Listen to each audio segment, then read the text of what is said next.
Yeah, okay. Yeah, okay. Somebody just texted and asked Sheriff Franklin about legal pot. Legal okay. pot, okay. Einstein. That ain't gonna have it. She ain't sheriff in California or Seattle. Where else is it legal, Donnie? You know. Colorado. Hey, all they do is in New York, just giving tickets out now for it. Well, that's what they need. Unfortunately, my view on that is that's what they need to do everywhere. Just give a ticket. Unfortunately, I mean, we're so far away from pot compared to meth. It's unbelievable. So, Matthew, you starting the St. Patty's Day celebration off early. You're closed this year on St. Patty's Day. Right. Well, I couldn't make it down to Papa Rocco's for the big celebration, the parade, and I don't have a kilt, so this is the closest I could come. You ever had one on?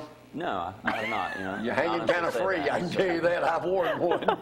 You should wear a girdle. You got to watch how you sit with it. Do you feel like Mel Gibson in Braveheart? Put one on. I'm thinking about painting my face blue. Yeah, that's what I would do. All right, let's talk about something else. You got a big deal coming up this year. Yeah, April the 6th. We got. Can people register now? They can register now. Go to cfaraceseries.com right there on the screen, and you can go ahead and register.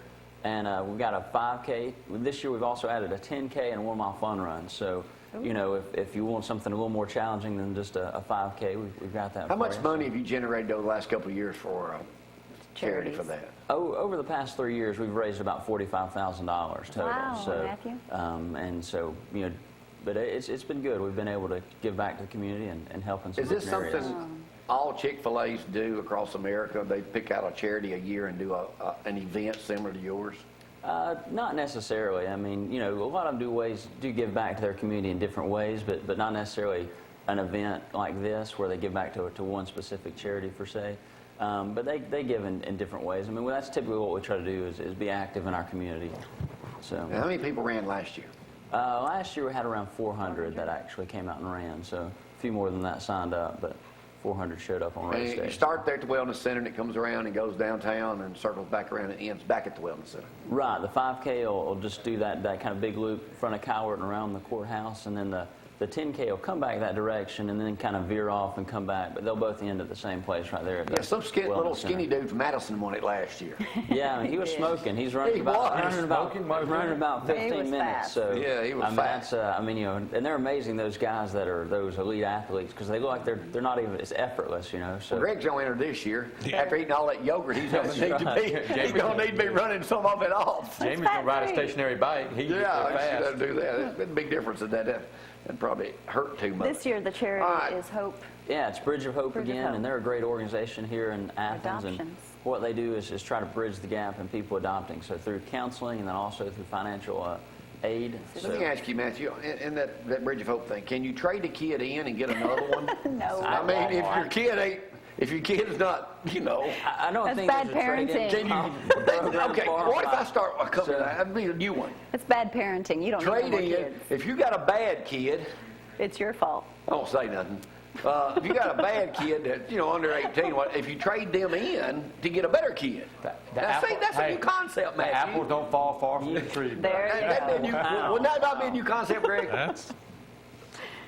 Gregg's got it. I don't know what you do in a case like that. Or maybe, well, we won't even go there. All right, Matthew. All right, Alabama spring practice starts Saturday. I believe so. LSU. Y'all already playing and practicing, aren't you? Yeah. Are you still LSU fan? I don't hear you say nothing about them anymore, losers. Losers? Hey, we'll be back in 2 years.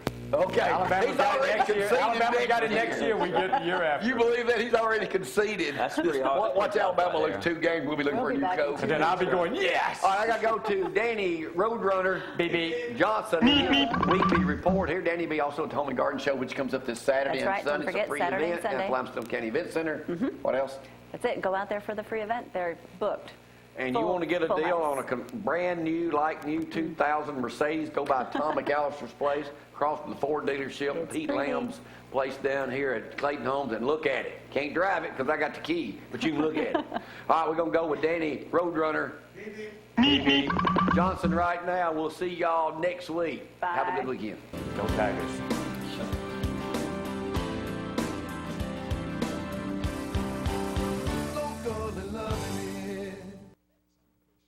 With Don Entrigan, he cooks one of my favorite dishes over here, duck gumbo, and ducks were a little scarce this year, wasn't it, Don? Well, for me, they were. Yeah, but he had some connections, and always helps to have connections, and you get you some ducks, and I can't wait to try some of his gumbo. You're lucky you got some. They lined up for the gumbo. Mr. Ernest Campbell, he's the behind the scenes man. He ain't out there at the cookers, but he's in here. You pulling pork or something, aren't you? Huh? Pork. So if you ever get hard up, I think Lawler's down there probably could use you. You know what? Huh? Yeah. That'd be hard on the hands, though, wouldn't it? It'd be hard on because his meat is hot. I know it. I'd hate to pull that all day. Yeah. But it smells good, man. I'm ready to tie into some of his hog. Yeah, that's good. My son Jonathan Johnson, they're over here at the Wild Game dinner, and got his new wife here, Lexi, and she's over here testing out some of this wild game. Jonathan, what recipe you want her to take back and cook for you? This venison is very good. It looks like a filet steak, so I think we need to get some of that venison. Well, I got it in the freezer, so you can have some. And Lexi, you think you could cook some venison? I could try. Hey, we got the grill out back, so I don't think it'd be too hard. You don't have to cook it long. It's quick. You can cook it pretty quick. Yeah. She's good about marinating and things like that. She's a good prepper. I like to I cook. hear you. What? That's all right though. Y'all check them out and see what they got. Carlos, What? what's your favorite wild game? Anything special stand out to you? Mouthful. Mouthful is my favorite. I hear you. You tried the rabbit? Does it bone? I see you. Hubs and Gregg Crow. Y'all enjoying this wild game stuff? Enjoying it. What do you? Any of it your favorite? I've even tried a little bit of all of it. So far, it's been good. Mike Blakely said he liked that armadillo. Well, it ain't gonna tell him what Mike. I've tried. It's been a lot of fun. I enjoy hunting with this group. I'm gonna tell you, the armadillo, though, I have to say, is a little greasy. A little greasy. I've been looking for raccoon. I had some last year. He's cooking a raccoon right now. Okay, I want to try a little of that raccoon. I think it put a little hoot in my toot after I ate some of that. You know what? So May do something. I wanted to climb a tree after I ate some of that raccoon. You know what? Terry here to my right, him and I grew up together, and he Northtown. we Northtown boys up there, almost to the L&S. It ain't there no more. Yeah, but Terry here's got some good dogs. And how many rabbits you say you got this year? Killed 163 rabbits. 163 rabbits. Now that's Alabama and up in Tennessee. Tennessee, mostly in January. And you said the terrain you got to hunt in, it's got to be pretty thick because the coyotes get the easy pickings, right? If it ain't thick, you ain't gonna get no rabbits. I mean, that's the way we look at it. If it's thin enough for a coyote to get them, he's done got it. That's I work on. Let me get. Terry said he got some swamp rabbits on Sugar Creek out there. Sugar Creek, and we killed some on Elk River. We killed 13 on Elk River here a while back. Now, do y'all call them swamp rabbits or cane cutters? Swamp rabbits, same difference. Now, aren't they quite a bit bigger than a cottontail? Oh, they 3 times as big. As big as an average barn cat. Wild Game Dinner, 2013. Got some wild pork here that's been prepared. Think this may be a little raccoon. Of course, the baked beans donated by Lawler's Barbecue, fried rabbit. Got some fried chicken, more pork. I think we got some pheasant, more pork. Got all kind of good foods here. 12 and a half, last call, 12 and a half. 2 places, 13, 14, 14. With my friend Dexter Turner. Y'all do a great job putting this thing together, and I know you have a lot of help from outside people helping out. Who's some of them you'd like to recognize? Oh, we'd like to recognize Lawler's Barbecue. They provide us with potato salad, baked beans, and cups and ice, just about anything you can think of. Jerry's pretty good to help people, ain't he? Yeah, he is. Really good. We do a lot of stuff with him, and I know about any time somebody calls and asks for something, he tries to help them. Yeah, so I think this is our 5th or 6th year, and he's been there every year. He's been there every year for you, and we appreciate people like that making this possible. Is anybody else you can think of? The Limestone Co-op, they've done a lot.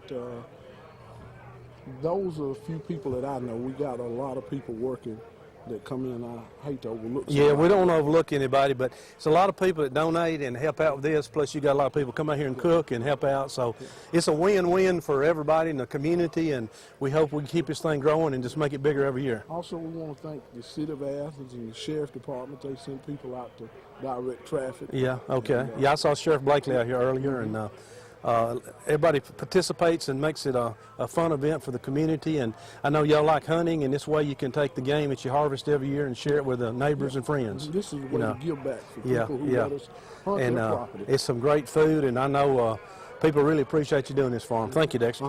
Thank you.